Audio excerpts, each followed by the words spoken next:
inside the pastry compartment, and we're just gonna work our way around the whole unit and show you what we have here. So this is the inside, from that inside-outside pass-through compartment. It's behind a crash-proof door, so easy open. Storage container here. You could use this for cleaning supplies. You could use it for protocol books, a number of different things.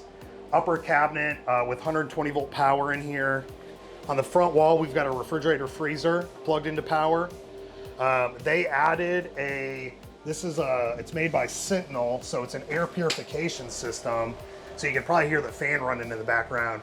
It's actually pulling air in and then passing that over some diodes that, it's fancy business, but it's NBPI technology, and it filters the air, takes out VOCs and all the nasty stuff that's in the air, and it runs anytime we're on battery power, shore power, or the vehicle's running, so it's running right now.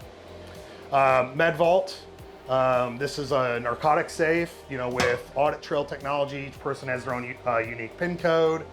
Locking storage cabinet above the Med Vault.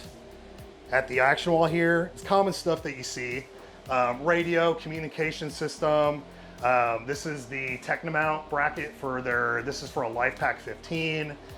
Basic, simple switching. So you can see it's just rocker style switches with simple labeling. So it's not, anybody can get in here, and it's really easy to learn, and it's just simple. Less is more kind of methodology here. 120 volt power, the thermostat for the heater air conditioner, suction control. This is the readout for the main oxygen bottle, so it'll actually show you the PSI for the main bottle.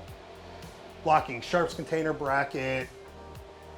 This would be the street side seat, often referred to as CPR seat, even though we hear and we're told no one actually does CPR here, but it's a huge space, so it gives you the flexibility to move kind of up and down on the patient. You'd probably be in this area if you were starting an IV, and there's storage space underneath it as well that's lockable.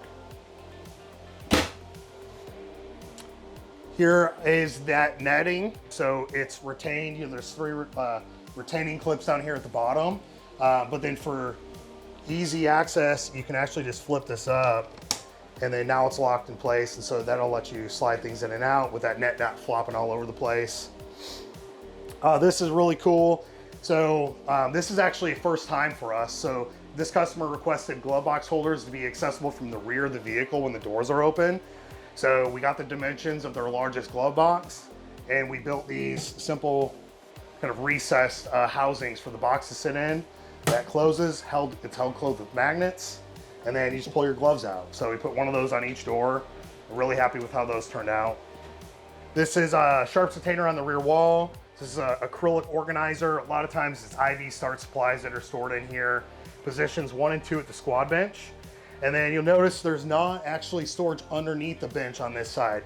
The reason for that is the backboards are actually stored and loaded from the rear of the vehicle on the outside, and they're stored underneath this space here. So the exterior passenger side, that's why they had shelving in there, because they're gonna have their backboards stored underneath this space.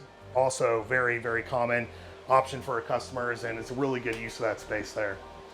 Glove box holder with a grab rail, so this is just good ergonomics for entrance and egress into the stepwell, like so.